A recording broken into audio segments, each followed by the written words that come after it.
SSTVಯಲ್ಲಿ ಜಾಹೀರಾತು ನೀಡಲು ಈ ನಂಬರಿಗೆ ಸಂಪರ್ಕಿಸಿ. ತುಂಬಾ ದೊಡ್ಡ ಪ್ರೊಫೆಸರ್ ಮಾತಾಡಾದ್ಮೇಲೆ ಅದೇ ವಿಷಯನ ಹೈಸ್ಕೂಲ್ ವಿದ್ಯಾರ್ಥಿ ಕೊಟ್ಟರೆ ಆಗಿರುತ್ತೆ ಆಗಿದೆ ಪರಿಸ್ಥಿತಿ. ಬಾಬು ಅವರು ಉಸಿರು ರಕ್ತ ಎಲ್ಲಾನು ಸಿನಿಮಾನೇ. ನಾನು ಎಲ್ಲೋ ಬಡ ರೈತನ ಮಗ, ನಾನು ಒಬ್ಬ ಚಿಕ್ಕನ, ಅವರಷ್ಟು ಎಕ್ಸ್ಪೀರಿಯನ್ಸ್ ನನಗಿಲ್ಲ. ಆದರೆ ಎರಡು ಮಾತಲ್ಲಿ ನಾನು ಒಂದು ನೆನಪು ಮತ್ತು ಇನ್ನೊಂದು ಆಕ್ರೋಶದ ದನಿಯಲ್ಲಿ ನನ್ನ ಮಾತನ್ನು ಮುಗಿಸೋದಕ್ಕೆ ನಾನು ಇಚ್ಛೆ ಪಡ್ತೀನಿ. ಸುಮಾರು 78 ಅನಿಸುತ್ತೆ, ಬಾಬು ಅವರು 78 ಅನಿಸುತ್ತೆ. ನಮ್ಮದು ಮಾಗಡಿ ರೋಡ್ ಇಲ್ಲಿಂದ ಒಂದು ಫರ್ಲಾಂಗ್ ನಮ್ಮ ಮನೆ ಇತ್ತು. ಬಾಬು ಅವ್ರದ್ದು ಸಿನಿಮಾ ರಿಲೀಸ್ ಆಗಿತ್ತು ನಾಗರಹೊಳೆ. ಆ ನಾಗರಹೊಳೆನಲ್ಲಿ ಒಂದು ಸಣ್ಣ ಮರಿ ಆನೆಯನ್ನು ಯೂಸ್ ಮಾಡಿದ್ರು ಅವರು. ಪ್ರಚಾರಕ್ಕೆ ಆವತ್ತಿನ ದಿನಗಳಲ್ಲಿ ಹೇಗೆ ಅದನ್ನು ಬಳಸ್ಕೊಂಡ್ರು ಅಂತ ಹೇಳಿದ್ರೆ, ಇಡೀ ಬೆಂಗಳೂರಿನಲ್ಲಿ ಅದಕ್ಕೊಂದು ಮೇಲ್ಗಡೆ ಅದರ ಹೆಗಲ ಮೇಲೆ ನಾಗರಹೊಳೆಯಲ್ಲಿ ನನ್ನನ್ನು ನೋಡಿ ಆನಂದಿಸಿ ಅಂತ ಒಂದು ಅದಕ್ಕೆ ಗೌನ್ ಹಾಕಿಬಿಟ್ಟು ಇಡೀ ಬೆಂಗಳೂರು ಪ್ರಚಾರ ಮಾಡ್ತಾರೆ. ಆ ಆನೆ ನೋಡೋದಕ್ಕೆ ದೊಡ್ಡ ಕ್ರೌಡು. ನಾವು ಆನೆ ಅಲ್ಲೇ ಹಾಗೆ ಹೋಗ್ಬಿಡುತ್ತಂತೆ ರಾಜಾಜಿನಗರದಲ್ಲಿ, ಮಾಗಡಿ ರೋಡ್ ಬರೋದಿಲ್ವಂತೆ, ನೋಡ್ಕೊಂಬಂದ್ಬೋಣ ಅಂತೆಲ್ಲ ಗುಂಪಾಗಿ ಬಂದು ಇಲ್ಲಿ ಆನೆ ನೋಡಿ ಹೋಗಿದ್ದು ನೆನಪು. ಆ ಆನೆ ಮಾಲೀಕನ ಜೊತೆ ನಾನು ಮುಂದೆ ವ್ಯವಹಾರ ಮಾಡ್ತೀನಿ ಅಂತ ಖಂಡಿತ ನನಗೆ ಯಾವುದೇ ಒಂದು ಇದು ಇರಲಿಲ್ಲ. ಬಾಬು ಅವ್ರದ ಜೊತೆ ಇದು ನಂದು 4ನೇ ಸಿನಿಮಾ ಅನಿಸುತ್ತೆ. ಹೂವನ್ನು ನಾನು BKT ತೊಗೊಂಡಿದ್ದೆ, ಮುಂಗಾರಿನ ಮಿಂಚು, ಮತ್ತು ಕೋತಿಗಳು ಮತ್ತು ಕುರುಗಳ ಸಗುರಿಗಳು, ಕೆಲವು ಏರಿಯಾಗಳಿಗೆ ಮಾತ್ರ ತೊಗೊಂಡಿದ್ದೆ. ಸಂಪೂರ್ಣವಾಗಿ ಎಂಟೈರ್ ಕರ್ನಾಟಕ ಅಂತ ಮಾಡ್ತಾ ಇರೋದು ಅವ್ರ ಜೊತೆ ಈ ಸಿನಿಮಾನೇ. ನಾನು ಮೊದಲನೇದಾಗಿ ನಾನು ಮೊದಲೇ ಹೇಳಿದೆ, ಬಾಬು ಅವ್ರದ್ದು ಅವರು ಹುಟ್ಟ ಸಿನಿಮಾನೇ. ನಾವಾದರೂ ಸ್ವಲ್ಪ ಬೇರೆಗಳನ್ನ ಎಲ್ಲ ಒಂಚೂರು ಇಟ್ಕೊಂಡಿದ್ದೀವಿ ಹಳ್ಳಿನಲ್ಲಿ. ಈಗಲೂ ಸಿನಿಮಾ ಏನಾದ್ರು ಹೆಚ್ಚು ಕಡಿಮೆ ಆಯಿತು ಅಂದರೆ ಪರವಾಗಿಲ್ಲ, ಹೋಗಿ ಏನೋ ಒಂದು ರಾಗಿನೋ ಬೆಳ್ಕೊಂಡು ತಿನ್ಬೋದು ಅನ್ನೋ ಪ್ರಭಾವ. ಬಟ್ ಅವ್ರು ಆಗಲ್ಲ ಪಾಪ. ಅವ್ರ ಉಸಿರು ನಿದ್ದೆ ಎಲ್ಲವೂ ಸಿನಿಮಾನೇ. ಅವ್ರು ಮಾಡಿದ ತಪ್ಪುಗಳನ್ನೇ ನಾವು ಮಾಡಿದ್ದೀವಿ ಜೀವನದಲ್ಲಿ, ಸಿನಿಮಾದಲ್ಲಿ. ಹಾಗಾದಾಗ 10 ಸರಿ ನಮಗೆ ಅವಕಾಶಗಳು ಬಂದಾಗ್ಲೂ ನಾವು ಸಿನಿಮಾ ದುಡ್ಡನ್ನು ತೆಗೆದು ಮತ್ತೆ ಸಿನಿಮಾಗೆ ಹಾಕಿದ್ವಿ. ಬೇರೆಯವ್ರ ಥರ ಯೋಚನೆ ಮಾಡಿ ಅಕ್ಕಪಕ್ಕ ಸ್ವಲ್ಪ ಯೋಚನೆ ಮಾಡಿದ್ರು ನಾವು ಇವತ್ತೆಲ್ಲ ಇರ್ತಾ ಇದ್ವಿ.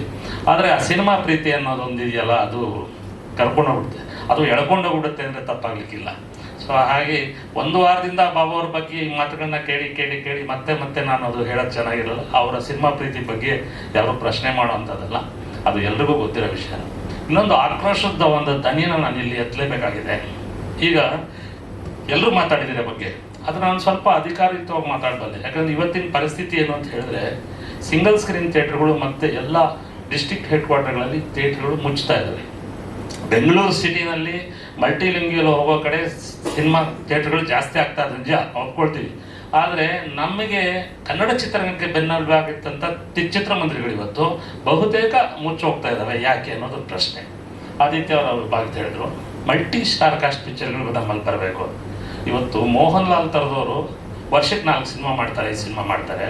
75ನೇ ವಯಸ್ಸಿನಲ್ಲಿ ಮಮ್ಮೂಟಿ ಅವರು 4 ಸಿನಿಮಾ ಮಾಡ್ತಾರೆ, ರಜನಿಕಾಂತ್ ಅವ್ರು ಸಿನಿಮಾ ಮಾಡ್ತಾರೆ. ನಮ್ಮವ್ರಿಗೆ ಏನಾಗಿದೆ ನನಗೆ ಅರ್ಥ ಆಗ್ತಾ ಇಲ್ಲ. ಈ ಪ್ಯಾನ್ ಇಂಡಿಯಾ ಅನ್ನೋ ಒಂದು ಅಮಲನ್ನ ತಲೆಗೇರಿಸ್ಕೊಂಡ್ಬಿಟ್ಟು ಎಲ್ಲರೂ ಪ್ಯಾನ್ ಇಂಡಿಯಾ ಅಂತಾರೆ. ಪ್ಯಾನ್ ಇಂಡಿಯಾ ಅನ್ನೋದು ನಾವು ಮಾಡೋ ಅಂಥದ್ದಲ್ಲ, ಅದಾಗದೇ ಆಗಬೇಕು. ನನ್ನ ಭಾವನೆಯಲ್ಲಿ ಪ್ಯಾನ್ ಇಂಡಿಯಾ ಅನ್ನೋದು ಅದಾಗದೇ ಆಗಬೇಕು. ನಾವು ಪ್ಯಾನ್ ಇಂಡಿಯಾ ಮಾಡೋಕ್ಕೆ ಹೋದಾಗ ಅದು ಪ್ಯಾನ್ ಎಲ್ಲೆಲ್ಲೋ ವಾಲ್ಕೊಂಡ್ಬಿಡುತ್ತೆ ಒಂದೊಂದು ಸರಿ. ಹಾಗಾಗಿ ಏನಾಗುತ್ತೆ, ಒಂದು ಸಿನಿಮಾ ಮಾಡಿ ಇನ್ನು 5 ವರ್ಷ 6 ವರ್ಷದವರೆಗೂ ನಾನು ಸಿನಿಮಾ ಮಾಡಲ್ಲ. ಯಾಕೆಂದರೆ ಅವ್ರಿಗೆ ಭಯ ಕಾಡ್ತಾ ಇರುತ್ತೆ. ಅವ್ರು ಏನು ಮಾಡಿದ್ರು ಅದಕ್ಕಿನ್ನೂ ದೊಡ್ಡದೇ ಮಾಡಬೇಕು, ಹೊರತು ಚಿಕ್ಕದು ಮಾಡೋಕ್ಕಾಗಲ್ಲ. ಚಿಕ್ಕದು ಮಾಡಿದ್ರೆ ಎಲ್ಲಿ ಮೂಲೆ ಗುಂಪು ಆಗ್ಬಿಡ್ತೀವೋ ಅನ್ನೋ ಒಂದು ಭಯ ಕಾಡ್ತಾ ಇದೆ. ದಯವಿಟ್ಟು ಆ ಭಯವನ್ನು ಬಿಟ್ಟು ಕನ್ನಡ ಚಿತ್ರರಂಗದ ಸ್ಟಾರ್ಗಳು, ಕನಿಷ್ಠ ರಾಜ್ಕುಮಾರ್ ಅವ್ರು ಮಾಡ್ತಾ ಇದ್ದಾಗೆ, ಅಂಬರೀಷ್ ಅವರು ಮಾಡ್ತಾ ಇದ್ದಾಗೆ, ಕನಿಷ್ಠ ವರ್ಷಕ್ಕೊಂದು 3-4 ಸಿನಿಮಾ ಮಾಡಿದ್ರೆ ಈಗ ಮುಚ್ಚೋಗ್ತಾ ಇರೋ ಥಿಯೇಟ್ರ್ಗಳು ಉಳಿಯುತ್ತವೆ, ಇಂಡಸ್ಟ್ರಿನೂ ಸ್ವಲ್ಪ ಉಳಿಯುತ್ತೆ. ಒಂದು. ಎರಡನೇದು, ಈ OTT ಅನ್ನೋ ಮಹಾಮಾರಿ ಅಂತ ಹೇಳೋಕ್ಕಾಗಲ್ಲ. ಯಾವುದನ್ನ ಬಂದನ್ನು ನಾವು, ಅದು ಪಾರ್ಟ್ ಆಫ್ ಅವರ್ ಇಂಡಸ್ಟ್ರಿನೇ ಅದು ಇವತ್ತು. ಅದನ್ನು ನಾನು ಖಂಡಿತ ಆ ಪದನ ವಾಪಸ್ ತೊಗೊಳ್ತೀನಿ. ಬಟ್ ಅದ್ರ ಜೊತೆ ನಾವು ಹೋಗೋವಾಗ ಕನಿಷ್ಠವಾಗಿ ಒಂದು ಸ್ಪೇಸ್ ಕೊಡಬೇಕಾಗುತ್ತೆ ನಾವು. ಫಾರ್ ಎಕ್ಸಾಂಪಲ್, ಇವಾಗ ಕಾಂತಾರ ಚಾಪ್ಟರ್ 2 ಪ್ರತಿನಿತ್ಯ ಇವತ್ತು 3-4 ಕೋಟಿ ಕಲೆಕ್ಟ್ ಮಾಡ್ತಾ ಇದೆ ಆ ಸಿನಿಮಾ. ಈಗ 30ನೇ ತಾರೀಕು ಅದು OTTನಲ್ಲಿ ಅನೌನ್ಸ್ ಮಾಡಿದ ತಕ್ಷಣ ನೆನೆಯಿಂದ ರಪ್ ಅಂತ ಕಲೆಕ್ಷನ್ಸ್ಗಳೆಲ್ಲ ಬಿದ್ದೋಗಿದೆ. ಜನಕ್ಕೆ ಏನಂದರೆ, 500 ರೂಪಾಯಿ ಕೊಟ್ಟು ಯಾಕೆ ಅಲ್ಲಿ ಥಿಯೇಟ್ರ್ನಲ್ಲಿ ಹೋಗಿ ನೋಡಬೇಕು, ಮನೆ ಮಂದಿ ಎಲ್ಲ ಕುತ್ಕೊಂಡು ನೋಡ್ಬೋದಲ್ಲ 50 ರೂಪಾಯಿ ಕೊಟ್ಟರೆ ಅನ್ನೋ ಮನೋಭಾವ.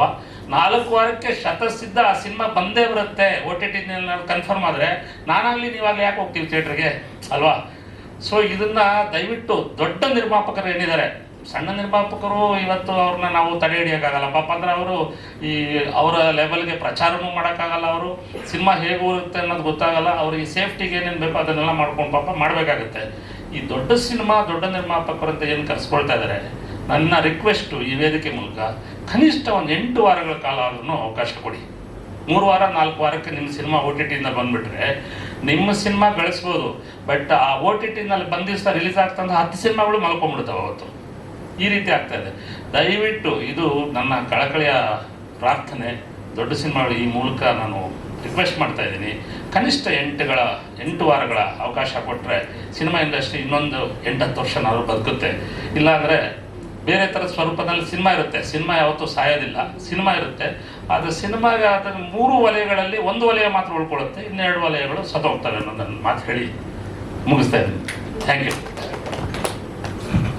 ಇದಕ್ಕೆ ಒಂದು ಸ್ಮಾಲ್ ಉತ್ತರ ಕ್ಲಾರಿಫಿಕೇಶನ್. SS TV ಸಿನಿಮಾ ಜಗತ್ತಿನ ಕ್ಷಣ ಕ್ಷಣದ ಸುದ್ದಿಯೊಂದಿಗೆ.